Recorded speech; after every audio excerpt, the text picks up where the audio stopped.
Well, hi everybody. It's meteorologist Joe Chaffee. Welcome to the Joe Chaffee Weather Show tonight, April the 25th, 2019. And we're coming up on 7:30 Eastern Time. And the Storm Prediction Center actually has indicated in a discussion that they had sent out a little while ago that they may be putting up a new tornado watch over the Florida Panhandle. But I just want to show you where you can access this, because I've said many times how SPC, WPC, the Weather Prediction Center, all, of course, part of the National Weather Service, and NOAA. What an absolutely fantastic job that they have, not only providing us with information, but tools in order for meteorologists and non-meteorologists to use to keep in track of the weather. So here is the Storm Prediction Center's risk area for tonight and the working tornado watch that is still going on in southern Alabama and for the western part of the Florida Panhandle. You can see the western edge of that watch box has shrunk a bit as the squall line moves eastward. That's all inside that area of slight risk that's near the coast and marginal risk a little further inland, also with a small area of marginal risk sitting in southern Illinois and southern Indiana. But I'm going to bring up the SPC full website here, spc.noaa.gov, and we'll bring it up full screen. Let me set it up for the right page. And here we go. Hang on. Try that. Okay, so you can see it here. The map that I just described to you with the radar echoes off. Now, to the side, there is a menu here that is very, very useful. There are all different products that are on this menu, and in fact, the new tornado watch has just been issued. So let me just go back. These are the discussions that and updates that they do, and they are headlined throughout the day. So they came up with this discussion at 6:21 Eastern Time. And it was a discussion regarding a potential for severe weather in the Florida Panhandle. Thunderstorms potentially capable of damaging gusts and perhaps a weak tornado or two are possible. A new tornado watch will likely be needed by 7:30 p.m. Eastern Time. And then when you read through the discussion, although at times they can be a bit technical, they give you an idea of what's running through their minds. And as I always tell folks that are not, totally savvy with weather jargon and what certain things mean and don't mean, I would just recommend always reading through these discussions, even if you come away with not really understanding very much of it. But what you don't, and I do sometimes, sometimes they get really technical, and I have a tough time figuring out what they exactly mean. But you can always save your questions for me, and I can certainly try to answer them. So SPC went ahead and said they might issue this potential tornado watch, and in fact, they have. And when you take a look here on the mesoscale analysis map, the new tornado watch is up for a bit more of the Florida Panhandle going eastward. So this was just put up at 7:30, and in fact, here's a on the side menu here on the mesoscale map. You can actually see what the counties in the dark red that are involved, and they include, by the way, Tallahassee, Apalachicola, and Panama City involved in this particular tornado watch. The cluster of downpours and thunderstorms running from off the coast of Louisiana and off the coast of Alabama. They've cleared out of Mississippi, now moving into the western part of the Florida Panhandle and extending northeastward from there. You have a really solid setup for severe weather here. Good inflow coming in from the Gulf of Mexico.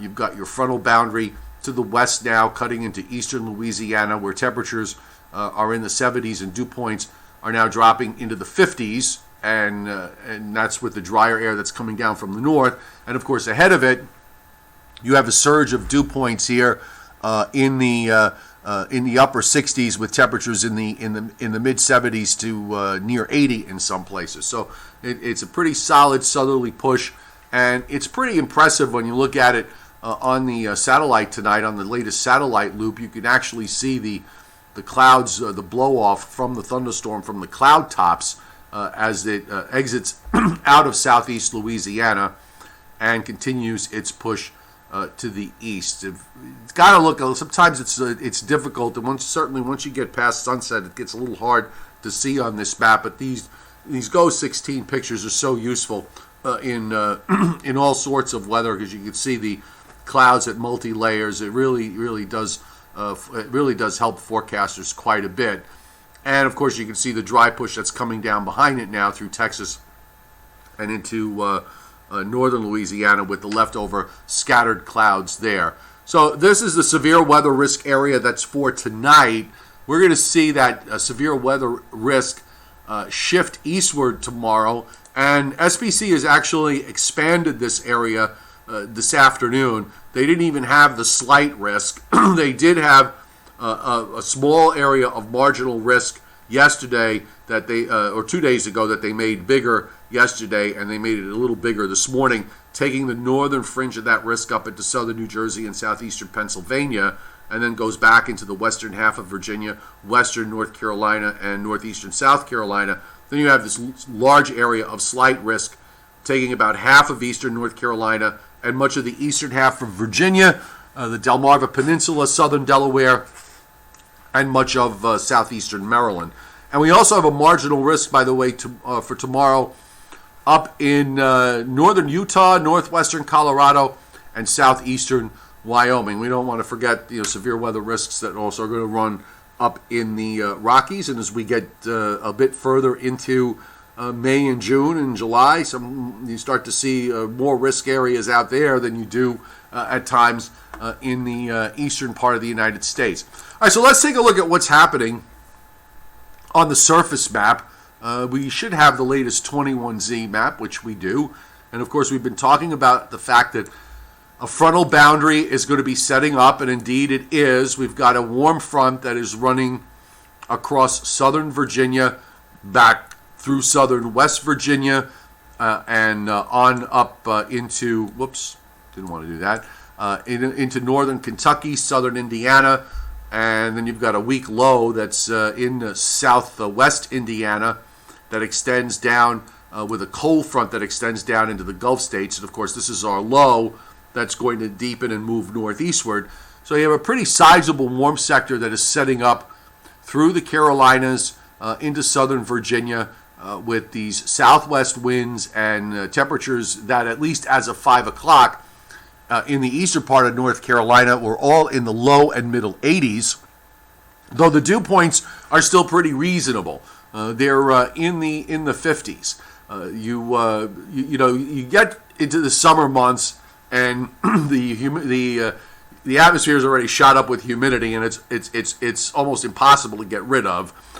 This time of year, it's still a matter of getting these dry air masses that come down, and then you gradually saturate them with tropical air, either off the Atlantic or subtropical air off the Atlantic or from the Gulf of Mexico. And indeed, you have a pretty good inflow here coming in from the Gulf that is going to be spreading up the coast, and hence the severe weather risk that we have for tomorrow. And of course, north of this frontal boundary, we're seeing clouds thickening up and some rain that's showing up on the radar, along with that dreaded onshore flow that has come in and sent temperatures down into the 50s, and even in some cases on Long Island and in eastern Connecticut, down into the low 50s. Just got to love this time of year when that happens, especially when you live in this region. Spring is the worst time of year for forecasting in the Northeast, and it's also an incredibly miserable time of year if you are unlucky enough to live near the coast, because these warm fronts or these backdoor cold fronts sometimes that come down can be so problematic.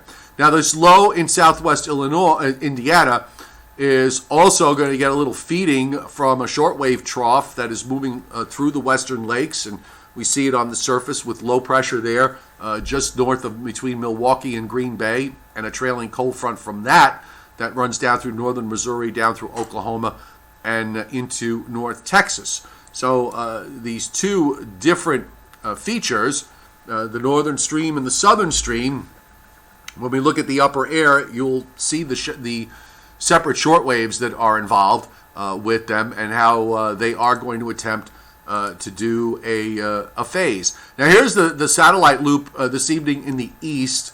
I'll make sure I got the latest loop. And of course, the clouds came in this afternoon. The high clouds is streaming in from the west, and we are seeing some rain from this, some light rain that's developed and moved overhead. But that first batch of rain is going to go out, and then we're going to wait to see what gels up during late tonight and first thing tomorrow morning. Here's our wide radar view, and the two short waves are pretty obvious. You have that whole southern stream with the thunderstorms and the severe weather. You have a low center in southwest Indiana, so you've got the rains, the steady rain, the overrunning rain that is north and west of the low center from central and southern Illinois, across central and northern Indiana and northern Ohio. And of course, with that warm front now, you're seeing some of those showers breaking away and moving through parts of eastern Pennsylvania, northern New Jersey, to about New York City, Long Island, and southern Connecticut. Much of that, again, that's going to go out shortly, and then we're going to have to wait for the energy from the system from the west and southwest to come in. And of course, the northern stream is producing its own band of showers, nothing especially heavy, nor do we really see anything in terms of thunderstorms from northernmost Michigan, both on the lower and upper peninsula, and then crossing northern Lake Michigan through central and southwestern Wisconsin into eastern Iowa, and about to move into western Illinois. Got a little bit of activity there with some scattered showers, in possibly some thunderstorms developing in and around southern Utah, northern Arizona, and eastern Nevada, and a little bit of action going on there in the southern Rockies and southern Colorado and northern New Mexico. Otherwise, it's pretty quiet in the west, in California, and on up into the Pacific Northwest. The radars are pretty much in shutdown mode, and the same goes true for central and northern New England, and a few showers showing up off the along and just to the north of the Florida Keys. Otherwise, Florida, other than what's up for the panhandle with that tornado watch, is fairly quiet at the moment. So let me just really fast, I just want to, let's go back to that mesoscale map. I just want to check something in terms of the time. But that is, all right, come on, load. It is loading. All right, here we go. So here's your latest radar, by the way, with the thunderstorms and the potential severe thunderstorms. And I'll put the watch box up one more time.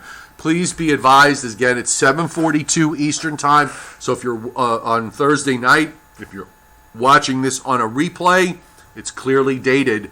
So be sure to check your local National Weather Service office for the latest radars and any watches and warnings that are up with regards to severe weather by going to weather.gov.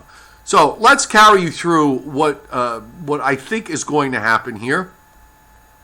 And we'll start with I'm going to start with the HRRR model in the super short range, and then we'll go to the NAM, and then take a look at the GFS and everything else that's going on for the long haul. So here's our situation for today.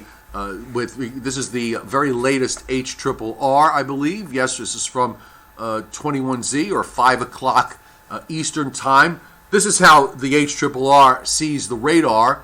This is how the radar actually looks at the moment. So when you compare the two, it isn't too bad. It's fairly close. There's probably missing a little bit of it, but it's gotten the general idea. The radar seems a little underdone. The HRRR seems a little bit underdone versus the radar up in the Great Lakes. It also seems underdone to some degree in the Ohio Valley, and it is kind of missing that lead area that's moved over eastern Pennsylvania to southernmost New England and Long Island.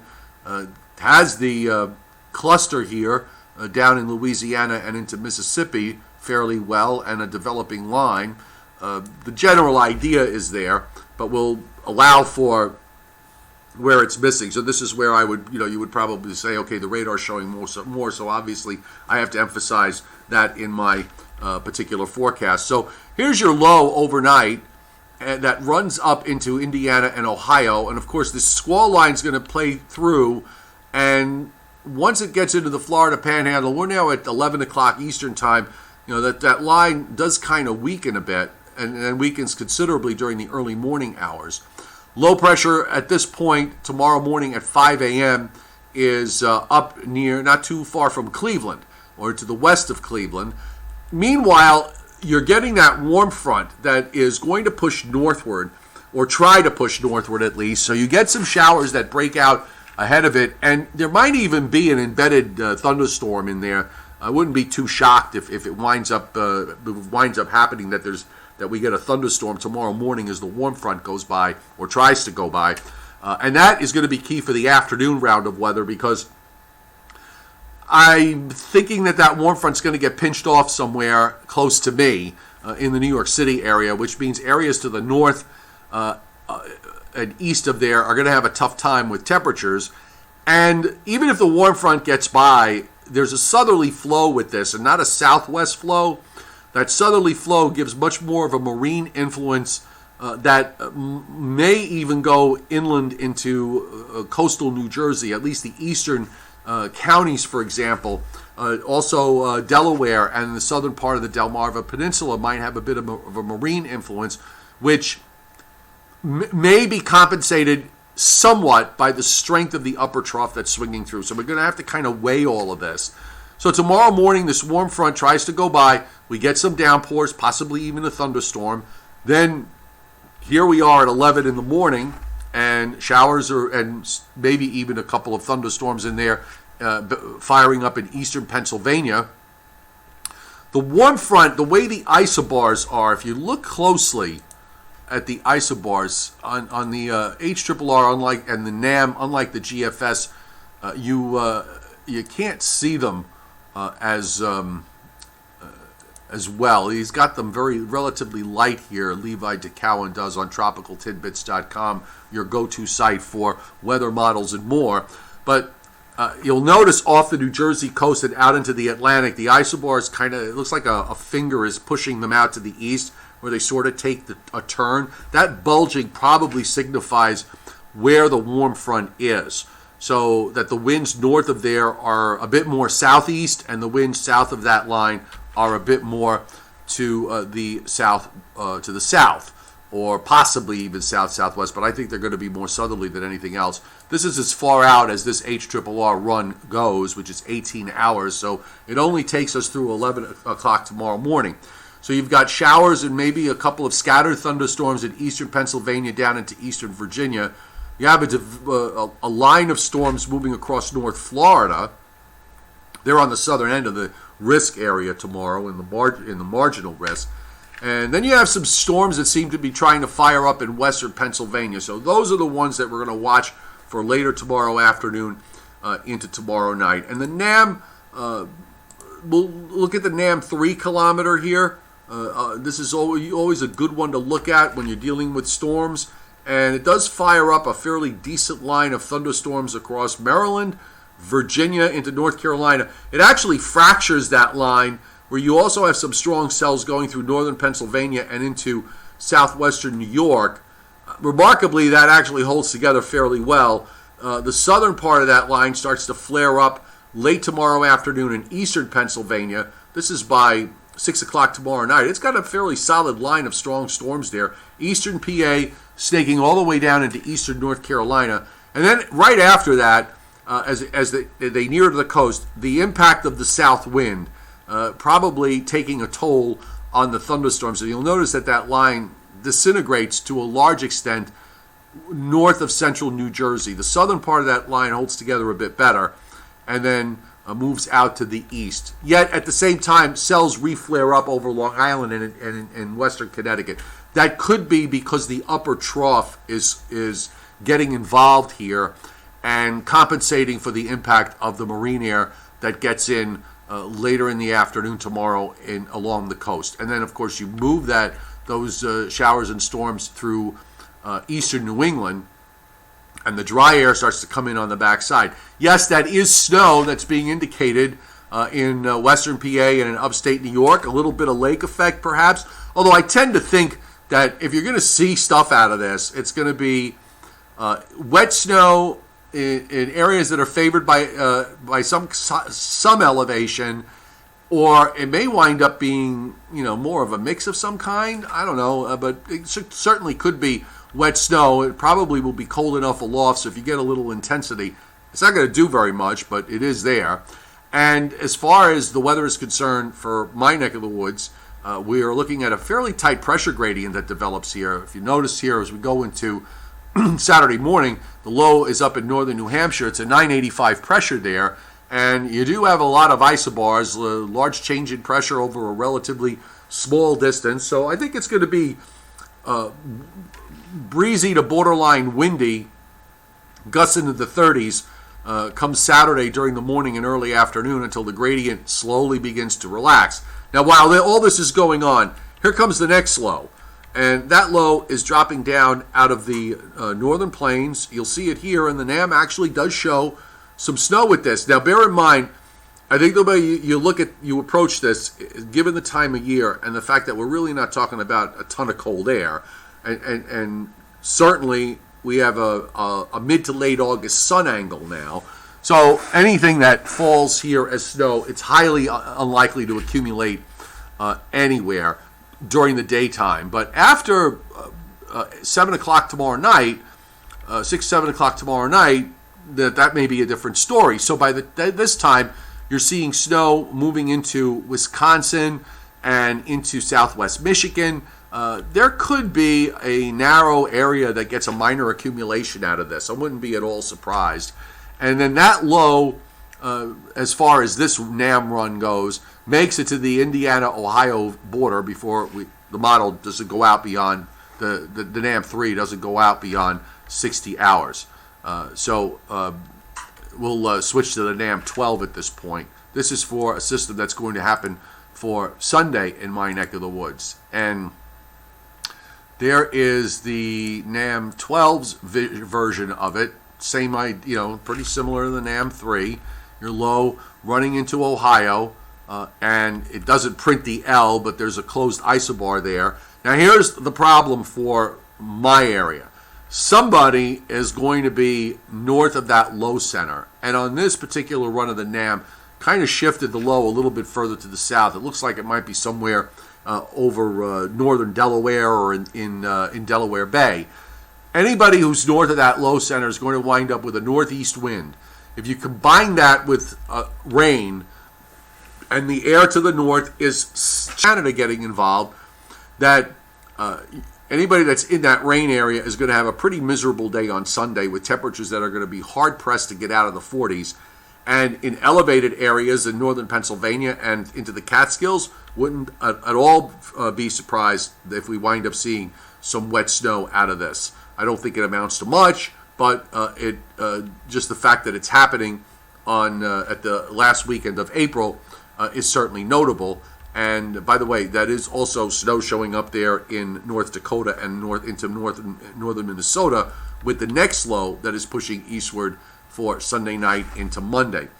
Monday will bring a bit of a break into the east before we get the next round of weather. So I'm going to kind of transition over to the long range, but before we do, I just want to bring out the full wide U.S. view just to cover what's happening out in the west, as we have actually relatively tranquil conditions through Friday. A little bit of a flare-up here. This is our low for the east for Sunday. This is producing some showers of rain in parts of Montana and into South Dakota, and then gradually You got that colder air in Canada getting involved as the low moves east. More energy is behind it that drops down into the northern Rockies Saturday night into Sunday morning, producing the snows that you see there up into northern Montana and in the northern plains, with rain showers back down into Nebraska, Iowa, and in through parts of Kansas. And meanwhile, along the west coast, other than a little bit of precip clipping northwestern Washington state, this is a very nice, quiet, dry time for the state of California. That is until we should get that trough to show up in the west again, which it is going to start doing. All right, so we'll switch wide, go to the GFS, and I want to give you a perspective of what's happening with regards to the upper air. And also a hint, as we take a look at, we haven't looked at these in a while, but given what's happening next week in the east, I gave a peek here, and now it kind of makes sense. The NAO, the North Atlantic Oscillation, which measures, among other things, the relative strength of any kind of blocking that's going on.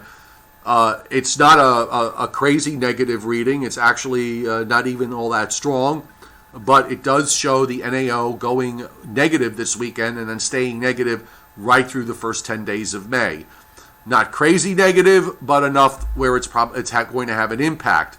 And on top of that, you've got a actually quite strong negative EPO that is going to be peaking in its negative readings later next week.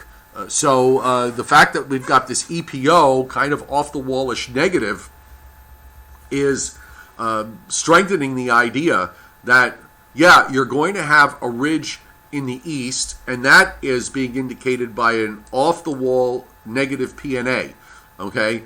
You're going to have a ridge in the east, but because the other two indices are in negative mode, very negative EPO, very negative NAO, it's at least telling you that maybe the top of the higher levels of the atmosphere may very well be warm, but the bottom part of the atmosphere may very well not be. And there's going to be some sort of frontal boundary that's going to set up during next week that at times will migrate north, at other times it will migrate south. And if you're in the east, you're going to really want to know where that boundary zone is going to be. Going into next week, watch that ridge in the east just pops up. It's there. It actually parks itself right along the east coast, and we're sitting it there through Thursday, through Friday, and then you finally start to get something coming down in the northern stream late next week and into next weekend to break it down a little bit. And that's probably a good thing if this verifies, because at least that'll break the pattern of what's going to be the frontal boundary that's going to wreak havoc in a lot of ways. So here's how it looks on the surface map. And you'll understand this now when you take a look at what's going to be happening. So, of course, tomorrow, cold front comes through. We get these showers and thunderstorms. That's a fairly wrapped up low on the GFS sitting over western Lake Ontario, a 987 low that moves up into southern Canada. You can see very well how tight the pressure gradient is. And now the next low is dropping down into Iowa and into northern Illinois, brings that precip. Sunday's going to be a day, if you're in South Jersey, you may get into the 60s. If you're in southeastern PA, you may get into the 60s. If you're in North Jersey, northeastern Pennsylvania, Long Island, the Hudson Valley, into Connecticut, if it winds up raining with a low going to the south, you're going to be sitting with temperatures in the 40s while this is going on. And where you see the blue for the snow, it may be 40 or less. But no matter. We'll get that out. Monday looks like a decent day. Now this high goes out off the New Jersey coast. The next low looks like it wants to go to the west, to the lakes, but there's a bit of a warm front that's going to set up here. And that means that we'll probably get some showers back as early as Monday night. So we still seem to be in the situation where we barely get 24 hours of dry weather before something happens. Even if a weak system comes through, something like happened here the other day, you wind up with some showers or certainly clouds. And here we are by Monday night dealing with clouds and showers. There's your low in upstate New York. Now, once that goes out, this is what it looks like on the surface map by Tuesday evening. That low is east of Cape Cod. You've got lower pressures again back in parts of Texas, and the frontal boundary, it looks like a finger poking out from North Texas across Oklahoma through central Missouri, running across southern Illinois, Indiana, Ohio, across Pennsylvania, and then out somewhere along off the New Jersey coast, whether it's near Sandy Hook or close to New York City or maybe a little bit further south. But it's a problem for those that are along and north of that frontal boundary because there's a high to the north up in Canada. There's northeast or east winds that'll be setting up, and that means at the very least cloud cover. And if you got a little short wave in there, which we seem to, you're going to wind up dealing with some light rain or some showers. And meanwhile, while this is all happening, across Virginia, North Carolina, South Carolina, down into Georgia, it's going to be warm. Temperatures are going to be getting into the 80s. A really, really solid shot of late spring weather for the southeast.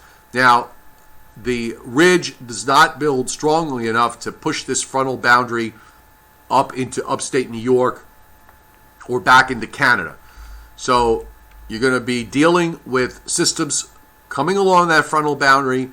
Occasionally they're going to try to push the warm front north and succeed, at other times not. And the other thing to watch out for those of you further south in Delaware, Maryland, Virginia, and maybe even into northern North Carolina, you got to watch for the possibility that that high in eastern Canada is strong enough and builds southward into northern New England, forcing the boundary to push further south later next week.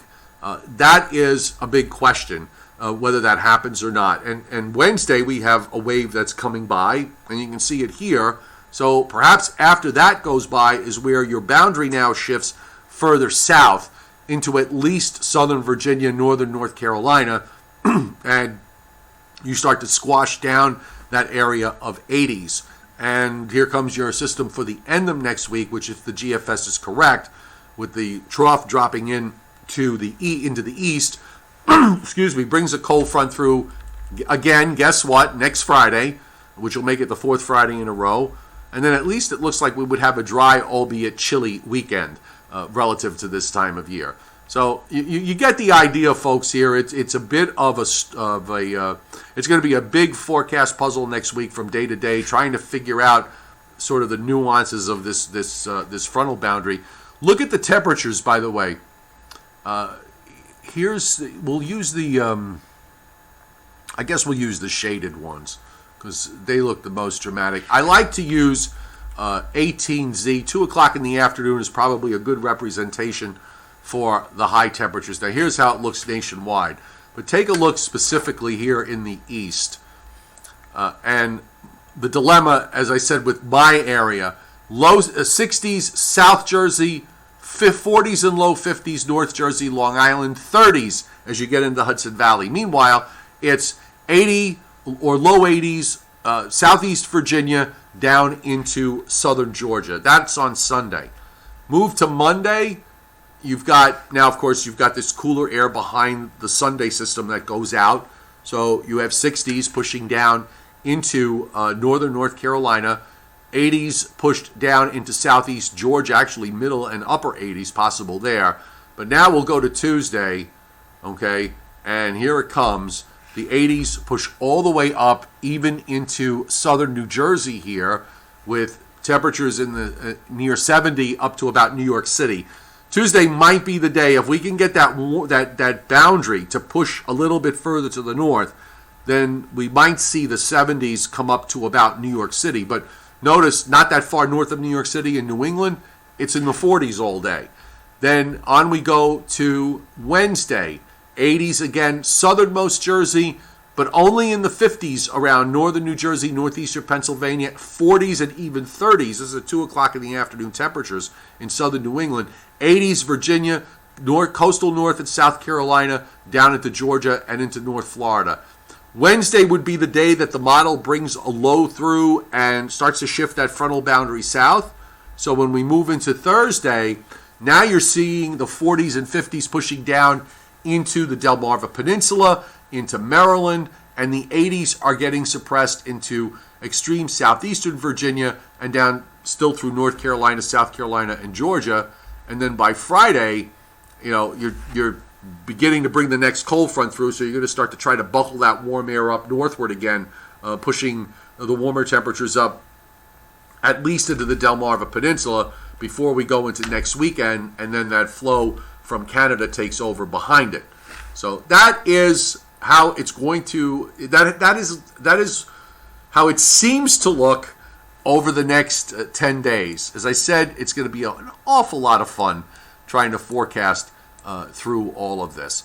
So as far as rainfall is concerned, as we bring up WPC's, the Weather Prediction Center's map, the 7-day rainfall map, and of course with this frontal boundary now shaping up, it is going to be producing substantial rain amounts from North Texas through the southern plains, eastern Kansas, Missouri, into Illinois. You're talking about 5-inch plus rainfall amounts over the next 7 days, which makes total sense.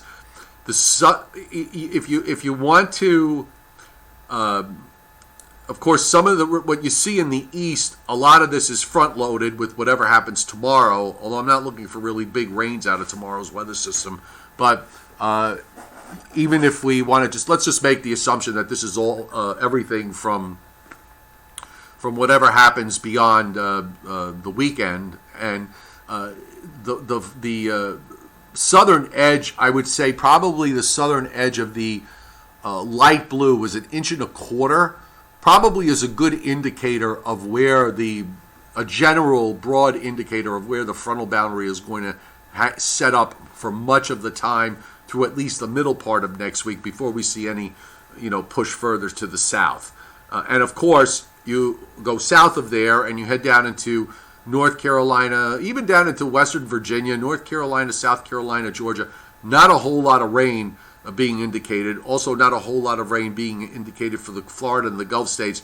The exception being that blotch that you see over the Florida Panhandle. But that's coming with the thunderstorms that are happening tonight. If we take those out of the equation, this area would also be fairly dry.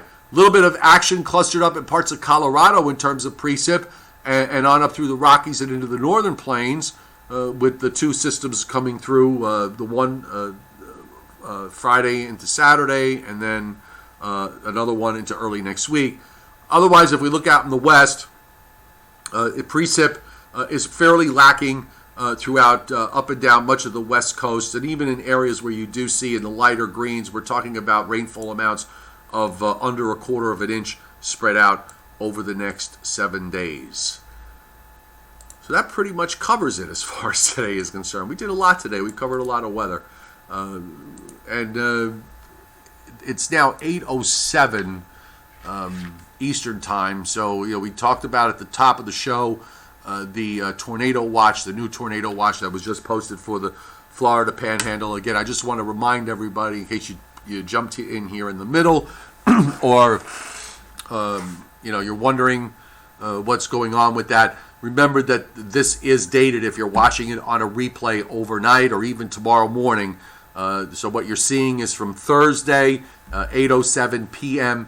Eastern time. So you always want to make sure you check your local National Weather Service office with their website for the latest radar and any watches and warnings, and you can access that by going to weather.gov. Or if you want to go directly to the Storm Prediction Center, who handles severe weather, you can do that by going to spc.noaa.gov.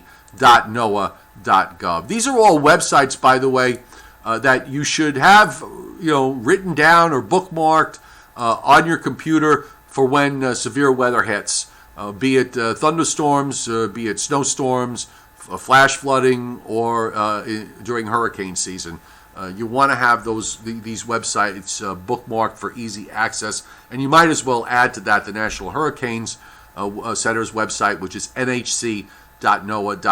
But if there's one that you just commit to memory, weather.gov, okay, not .com, .gov. And from that page, you can access the Hurricane Center, the Storm Prediction Center, the Weather Prediction Center, and also your local National Weather Service office. Chuck Cardillo, you at least you probably will see some wet snow in the mix. I'd be shocked if you didn't, since you're up in the Catskills at 2,800 feet. If the precip gets in there on Sunday, even for a few hours, I would think that you probably would see some flakes fall. Whether it sticks or not is another matter. But even if it does, it'll be gone before the next morning. Steve LaPointe, nice to see you on board. Haven't seen you on in a while. Chris Alley, hope everything is well. Number of folks joining from the Patreon live stream tonight, which we had at 6 o'clock. Snowy 23, nice to see you on tonight. And Anthony Orr, handicapping the Derby, I hope, because I haven't really looked at anything as far as the horses are concerned. Usually I'm on top of the prep races, but I haven't had time this year. Johnny Quest, Jason Barry, Timothy Veltman, missed the first live stream but jumped on the second. Robert Brown, Scott Briller, of course, regular. T-Bear on tonight. Thanks for using the Amazon link, by the way. I really appreciate it. And Mark Glatfelter, Dio Dan Kumar, Lewis Heck Jr. Hope I got everybody. I usually wind. Oh, Nitrovert, I forgot. You were on early. Nice to see you on board as well. It's great to see you guys coming here on a regular basis. Even when we're in between seasons, we're in that period of time now between the winter and between hurricane season where the folks that are really into the winter weather kind of disappear for a while, and you don't hear from them. They tend to come back when hurricane season revs up. But this time of year in the spring, your diehards are here, and you guys are all diehards. David Schwartz on board, William Huber, Mark G. Alfred Phillips from Wainwright, Alaska, where he's a balmy 23 right now. You guys are here every night, so you're interested in every aspect of weather, whatever it happens to be. This is good, and I'm glad to see that you guys are here on a daily basis. But everybody else will be back as soon as the hurricanes and tropical storms start to pick up. Johnny Quest, I thought the marine layer helped fuel storms because of bringing in moisture. But the problem is the fact that the marine layer, the bottom part of that atmosphere, tends to be very stable. Temperatures very uniform with height. You need that lapse rate. You need temperatures falling rapidly with height to create an incredibly unstable, to create instability. The faster the rate of fall, the more unstable the atmosphere is. The problem with the marine layer is that it cools the bottom. Ocean water temperature is so cold that basically the bottom, I don't know, probably going up at least several thousand feet, is abnormally cooled to a relatively uniform temperature to match the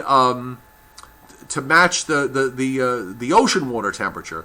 So you wind up with you don't wind up with a solid, unstable atmosphere all the way up, and you probably have that stable marine layer going up even higher than what I indicated.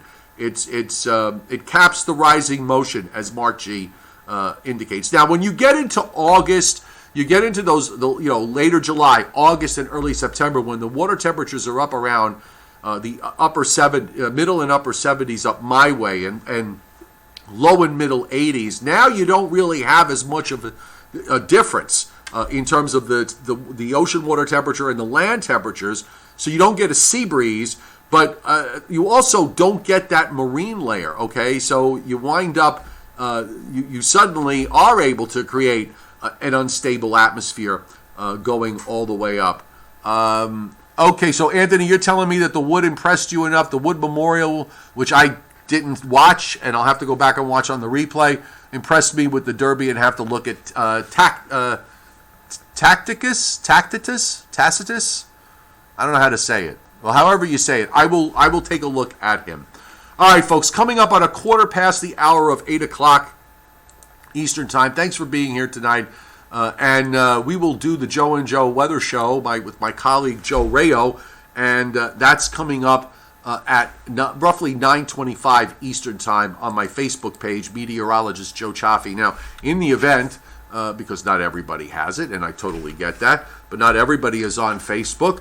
Not to worry, because I usually upload the show right to YouTube, and lately I have been able to do that. As long as there are no technical issues with Facebook, I can do that before 10 o'clock Eastern Time. So you'll get a notification from YouTube when the Joe and Joe Weather Show is up there, and if you'd like, you can take a look at it there, or you can watch it if you've downloaded my weather app, and I will put it up on the weather app probably later tonight. And for those of you who would like to support my channel in a very easy way, there is a link to Amazon that I have on the descriptor to this live stream, or if you're watching this on a replay, the descriptor to this video, and I also put it up in the chat. If you shop on Amazon, just use the Joe Stradamus link, just search for whatever it is you're going to buy through the search bar, and you're all set to go. Doesn't cost you an extra dime, and Amazon throws me back a little bit of cigar money for me. We are a participant in the Amazon Services LLC Associates Program, which is an affiliate advertising program designed to provide a means for us to earn fees by linking to Amazon.com and its affiliated sites. And for those of you who are interested in expanding your weather experience beyond just the YouTube live stream or beyond my website, you can subscribe to my weather platform on Patreon, and the link is also on the descriptor to this live stream or the descriptor to this video, and it's in the chat board. There's weather coverage going on there all day long. My particular area is basically eastern Pennsylvania to southern New England, but we cover a lot of other areas as well, and we look at weather models, severe weather, whatever's going on that's important. You know, I put it up there on the Patreon platform. Plus, I do live streams just for Patreon members, and you can message me anytime if you have any questions or comments to make. So that link is up there for you. It's just $2 a month, and we've got 250 folks on there now and growing. So if you'd like to join up, give it a whirl. For just $2, it's the price of a cup of coffee, less if you go to Starbucks, or as I like to call them, $4. So give it a whirl. Thanks again. Have a great night, everybody, and we will, either if we don't see you later, we'll see you tomorrow.